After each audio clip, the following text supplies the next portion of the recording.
This is KSN News at 10. A Kansas community comes together to help make a wish come true for a little girl and her family battling a rare disease. Good evening, and thanks for joining us tonight. I'm Justin Kraemer. Little Helen Harder's condition is so rare, less than 50 cases are known nationwide. And now, with the help of Make-A-Wish and a group of volunteers, her family is better equipped to deal with her disease. KSN's V. Wynn shares their story. This may look like your average backyard, but look again. This family is amazing. They're so humble.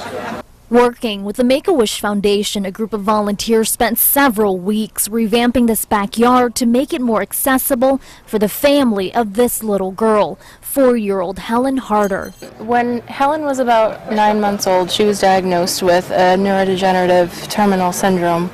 Because of Helen's condition, her muscles are weak. She can't even see or hear well. Past January, she had pneumonia, and we didn't think she was going to survive. But the fighter proved doctors wrong. Her parents, Jennifer and James, say they do what they can for their daughter so she can have a normal life. One of the things that she has always enjoyed has been swimming.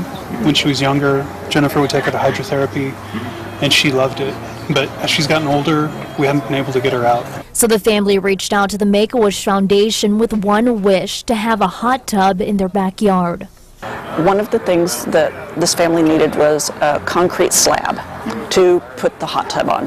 And I called Lance with Lowe's and was talking to him about this. We saw the perfect opportunity to kind of put paver stones down, and then just one thing led to another, and then we ended up building the ramp and ended up building the deck and laying sod, and we just kind of had that vision that first day we were out here, what we wanted to do, and we made it happen.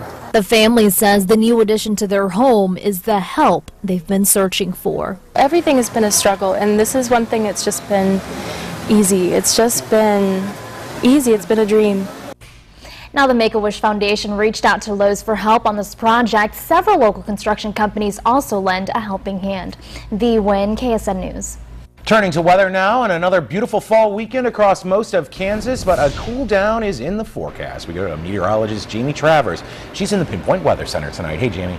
Hey Justin, in a few days we may be in the 50s, so enjoy the 70s while we still have them for one more day. It is looking like we're going to cool off though pretty quickly tonight under a mainly clear sky. Right now 53 degrees, but by tomorrow morning waking up in the 40s, so a typical fall-like morning there on the chilly side. Also maybe a few more clouds. Now we are looking at a decent amount of sunshine for the first half of your day, although not much warmer by 8 a.m. However, we should hit the 70s tomorrow, but after that it is a downhill slide to the 50s, and we have a few chilly days ahead of us. We'll talk more about this coming up in a few minutes. In other news tonight, Great Bend police are asking the public for help with a hit and run that happened earlier tonight.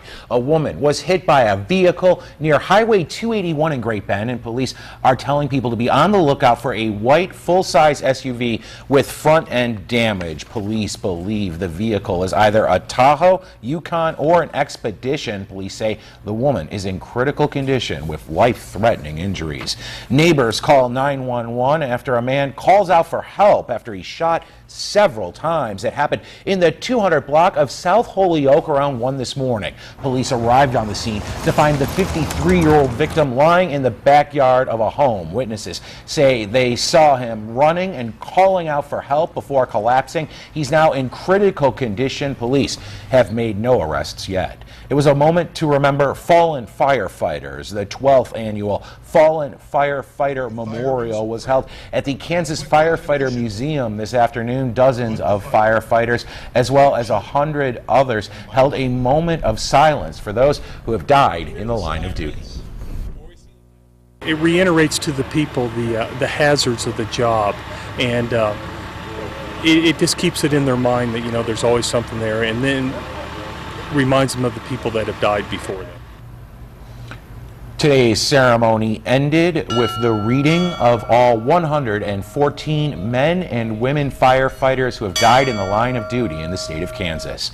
After laying off 150 salaried employees last month, Spirit Aerosystems is again looking to hire qualified employees. Close to 1,000 people waited in line this morning at the Spirit Aerosystems job fair. With resumes in hand, applicants were able to meet face-to-face with company managers, go through the screening process, as well as set up interviews. Officials say they're looking to fill several hundred jobs. All of this is focused on jobs for the factory floor, so mechanics, machine operators, and inspectors.